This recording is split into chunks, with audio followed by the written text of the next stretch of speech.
Hey guys, welcome back to Release the Craftin. Chris, Silly here with another episode of Storycraft. If you're just now joining me, Storycraft is where I tell you a story and do a craft. And today I am working on the hashtag FDC4 challenge hosted by Shauna and Shinuki Art, and I'm telling you a story. And today's story is going to be The Spirit in the Bottle by the brothers Grimm. I'm just doing a little one because this is just a little video, so we're going to jump in right away. We're going to head back to the way, way long ago, where we find ourselves with a poor woodcutter and his son. And for the sake of ease, I'm going to call the son Gary, because he's not named in the story. A teenage boy named Gary, okay? And what happens is this poor woodcutter, he works so hard, you guys, like all day, all night, so that he can just help them get by, even, okay? And it takes him forever to save up some money so that he can send Gary to school. And he finally does. And he's like, Gary, take this money, go to school, make something of yourself, because I'm really counting on you getting a proper education, and then, coming back and taking care of your old man, because your old man is tired of working. So I'm going to pay for you to get educated on up so that I can be taken care of in my old age. And Gary's like, great, love it. Oh, this is a fantastic idea. And you know what? For once in a fairy tale, guys, Gary goes to school. He does exactly what he's told. He goes to school. He does fantastic in school. He's a great student. His teachers like him. There's only one problem, is that he runs out of money. School's more expensive than we originally anticipated. So he makes it through like 2 sets of classes, and then they're like, you got any more money, Gary? And he's like, I don't. And then they're like, well, you gotta go. You gotta go. So unfortunately, Gary comes home, much to his father's chagrin and disappointment and dismay, and he's like, well, that was my whole plan. And I don't even know what I'm gonna do now, because I barely have enough money for us to have bread every day. Like, I barely have enough money for us to have food. That's all I earn. It's food money. And Gary's like, Dad, don't worry. Like, I'm going to help you out. Well, I'll go work with you. We'll chop some trees. It'll be like the dynamic duo. We'll be out there in the forest cutting wood. I'll earn some more money, and then I'll go back to school. It's no big deal. And then the dad just looks at him and gives him that, like, are you for real look that, like, dads give. And he's like, you haven't worked a day in your damn life. Like, you are a soft boy. That's why I sent you to school. If I thought you were a strong man, I would have sent you into the woods. And he's like, plus, we're the kind of poor where there's only one axe. So you can't come help me fell trees. Like, how are you going to do it if we only have one axe? And he's like, just go ask the neighbor, Dad. Let's borrow his axe, and then we'll bring it back to him. Tell him we'll pay if anything happens to it. Like, it'll be fine, because we're going to earn all this money together. I went to school. I got a little bit educated. I feel like I could turn this into a profitable enterprise. Like, I think this is going to be great. And his dad is, like, not convinced. You know, he's like, oh, my God, okay. My idiot son. All right. Yeah, okay. So they borrow the axe from the neighbor, they go out into the woods, they walk a big chunk of the morning, and when they get out there, the dad's like, it's really hot, it's sunny, let's take a little break before we get into the real work, have a little sandwich, which is just bread, because that's all I have the money for, and then we'll get to work. And Gary's like, yeah, that's a great idea. In fact, I'm going to take my bread and go for a little stroll and see if I can find any birds' nests and just, check those out, because I love the woods. The woods is such a novel place to be. And his dad's like, what? Why would you do that? There's no point in doing that. Plus, if you go do that, you're just going to be too tired by the time you get back to lift the axe. You've never worked. And Gary's like, Dad, don't worry. Like, I'm a smart kid. I can handle this. So he goes off into the woods, and that's what he does. He starts poking around in bushes, munching on his bread, trying to see if he can find any bird's nest. I don't know why he wanted to see bird's nest. Story never tells me that. He just wanted to go take a look, like some kind of weird bird pervert. I don't know. But at any rate, no, I'm kidding, because I would also like to see birds in the wild. I am a middle-aged bird watcher now. But he's a teenage boy, so he's up to no good. Or maybe he's looking for eggs. I don't know what Gary's motivations are. The story doesn't tell me, so Now I'm just wildly conjecturing. But while he's there, he starts getting deeper and deeper into the woods. He starts finding older and older trees. And after a long while, Gary has been walking for a hot minute, more than he probably should have been. He comes across this giant oak tree. This oak tree is so big, you guys, that like even 5 really, really strong dudes could not take it down with axes. Like it just would be impossible. Maybe 6 would be required. The story doesn't say anything about what happens if there's 6 really strong guys with axes, but it definitely specifies that 5 really big guys with axes would not be able to fall this tree. To fell this tree? I don't really know much about woodcutter terms, so go with me on this. But as he's walking around this giant oak tree, where he's like, there must be a bird nest over here I can go look at, he hears this little teeny tiny voice that sounds like it's coming from like way down, like somebody's smothering it, right? And it's like, let me out, let me out. And he's looking around and he's looking around and he's like, where are you? I hear a voice, but I don't see where it comes from. And he's like, I'm down here, let me out, please let me out. And he's like, oh, okay. So he starts looking, and as he's like digging around in the dirt beneath the roots, he finds a little bottle. And it's got a little stopper on it. And inside the little bottle is a little frog. And the frog's like, let me out, please. And he's like, oh, okay, yeah, no big deal. I'll get you out of here, little guy. So he takes the stopper out, and out of the bottle comes a spirit. And this spirit starts to grow. It grows really big, really fast, until it is nearly as tall as this giant oak tree that 5 men with axes, but not 6, could take down. So he's a gigantic creature now. And then, I guess creature sort of poorly explaining it, because he's just like a gigantic, terrible looking man, which is much more upsetting than I think a gigantic frog would be in this situation.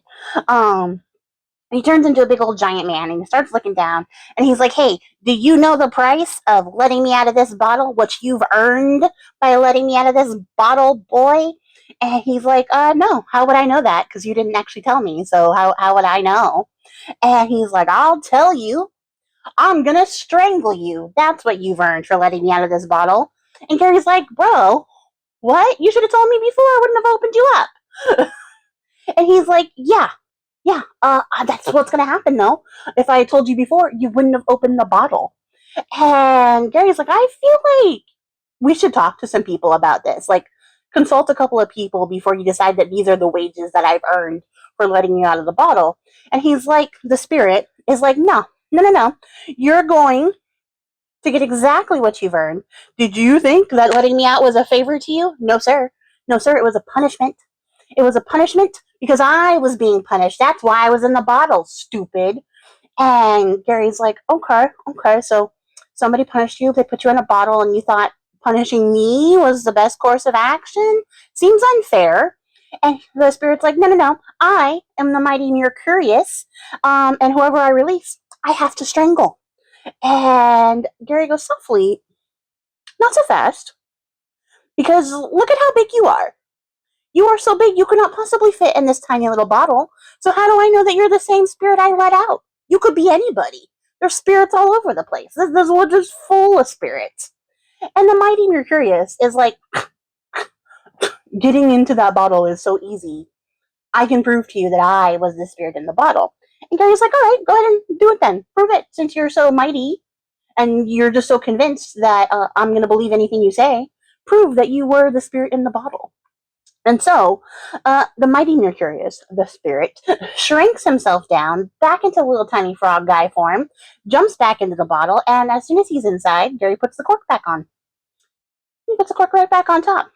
And then he gives it a shake, and then tosses it into the roots. And he's like, there you go. That's what you earned, idiot. That doesn't feel so great when someone calls you an idiot, does it?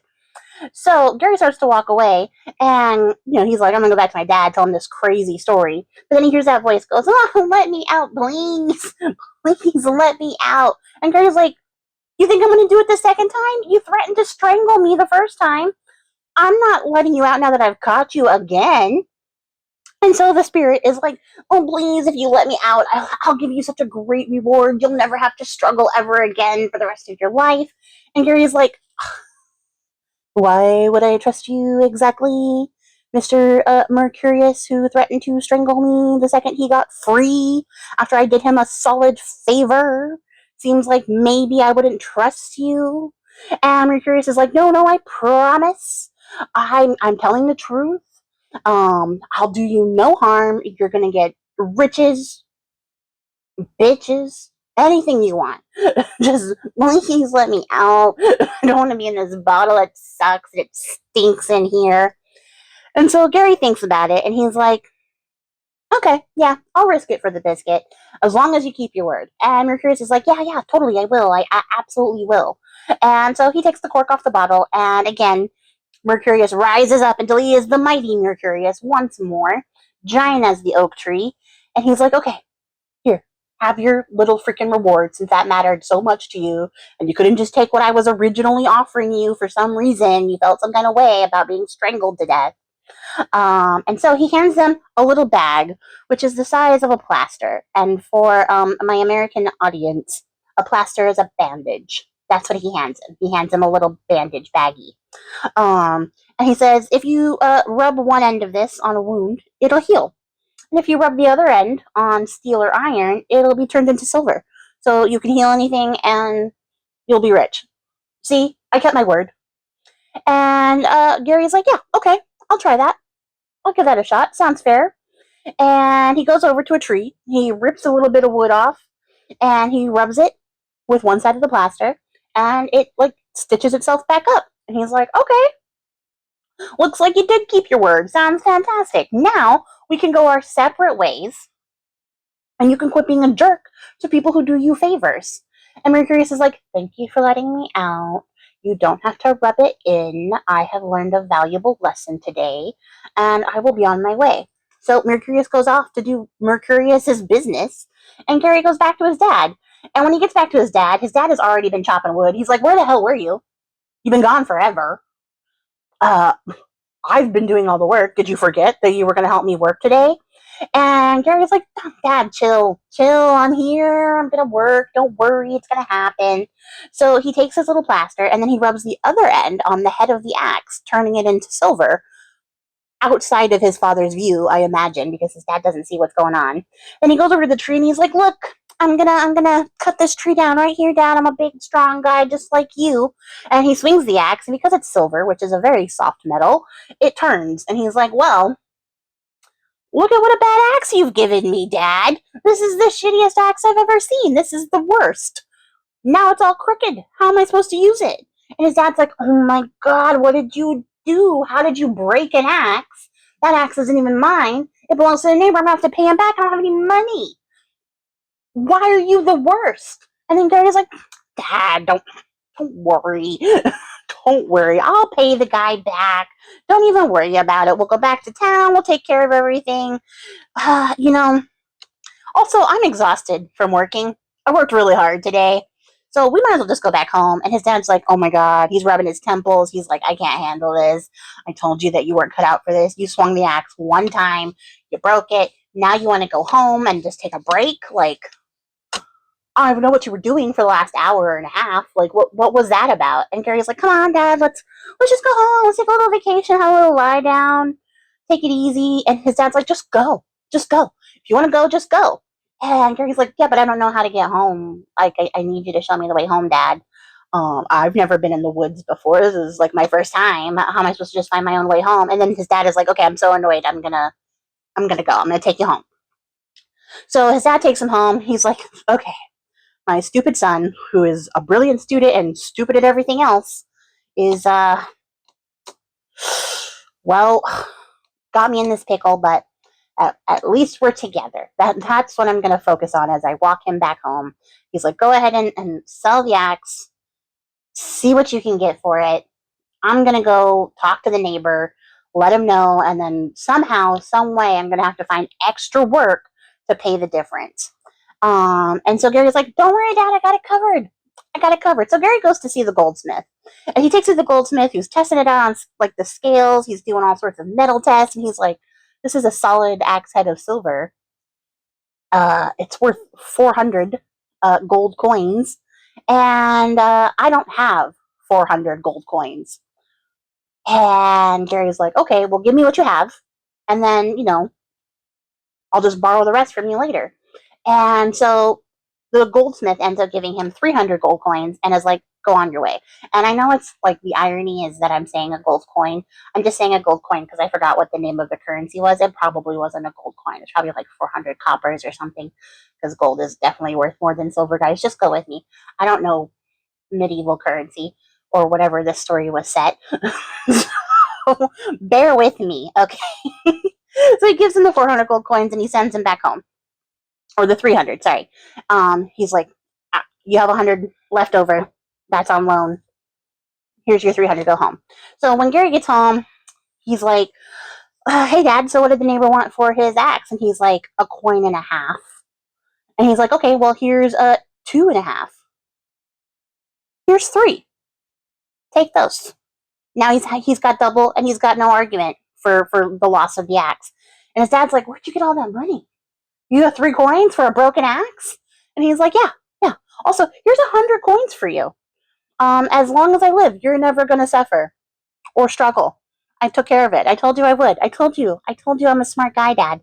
And Gary's dad is like flabbergasted. He's like, where did you get all this money? How's this going to happen?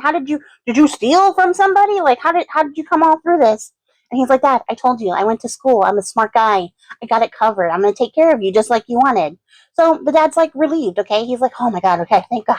All right, maybe you're not such an idiot after all. Maybe there's some hope for the future yet. So he pays the neighbor back. He's happy with his 100 coins. Gary takes the money that he has from the other 200 coins, or like 197, and he goes back to school because that's where he belongs. He's a soft boy who belongs indoors, and he's a really good student. So he goes back to school. He gets super educated, and because he's got his magic healing plaster, he becomes the most famous doctor in the entire world. Also, he's never broke, not one day in his life. And that's the end of the story. Great job, Gary. Great job for doing the opposite of what any fairy tale character would do, which is to, I don't know, go hunt down a princess so that you can force them to marry you. He went back to school. He went back to school and used his gift to help people. So, yeah, I like this story. If you guys can't tell, this is one of the ones where I'm actually happy that the dumb protagonist didn't turn out to be so dumb in the end after all. Also, he was fairly clever. He did manage to convince the spirit to get back in a bottle. So, there's that too. Gary's good. We stand Gary in this house. Although Gary is a little bit unsufferable, and that might mostly just be my interpretation of him in the story. But it is what it is. So yeah, that's the end of Storycraft, guys. Let me know what you think of the story. Thoughts, feelings, comments, everything and more down in the box below. And I will be back with another video, and Storycraft will be back with another story at some point in time in the future. But until then, guys, I appreciate your faces. Happy crafting, and goodbye.